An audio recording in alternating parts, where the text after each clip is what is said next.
Hey folks, how you doing? Today we're going to be talking about case sensitivity in SQL Server. Now, most of the time in America, in an English setup, the default out of the box is case insensitive when you install SQL Server.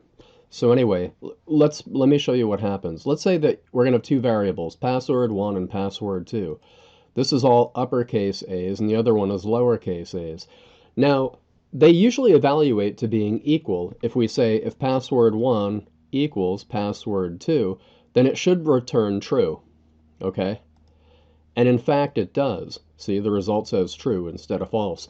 But the thing is, if we're making like a website and somebody's logging in with their password, then that's no good.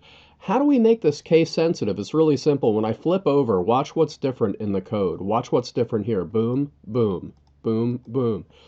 All we do after password 2 is we say collate SQLAT in general. Just I'll leave this stuff in the notes down below. But the main thing that makes it case sensitive is the CS. That's all it is. That means case sensitive. And when we run this, boom, it says false. Because it knows that AAA capital letters is not the same thing as this because it's actually passing in that. So it's forcing it to look at the case. That's all it is. Have fun, guys. If you like this video, please hit the like button. If you really like me, think this is a good lesson, consider subscribing. We come out with lots of good stuff. Thanks, bye.